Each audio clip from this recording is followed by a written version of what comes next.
Qizlar, hozir mana shu yerda отметка qilib qoldiraman. O'zlariga kirib yozsanglar ham bo'ladi, savolinglar bo'lsa. Men o'zimni qanaqa ishlatganlarim, nimadan foydalanganlarimni hozir sizlarga aytib tushuntiraman.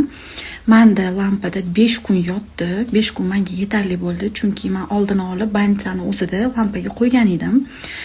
Keyin shunda ham bilirubini где-то 200 lardan oshdi. Hozir mana 100 atrofida. Bu yog'iga уже sekin-sekin kamayyapti. Sekin-sekin o'zi ketadi deyishdi pediatrlar. O'z pediatrlar keladi, lampani o'zi bilan olib kelishadi. Sizlarga pediatr hamma sarg'idan tashqari boshqa kasallarni ham ko'rib berishadi.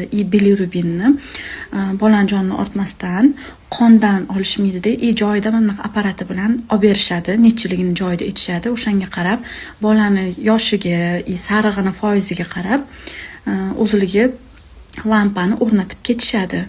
5 kun qo'yib ketishadi. Yana kelib xabar olishadi. Agar yana baland chiqadigan bo'lsa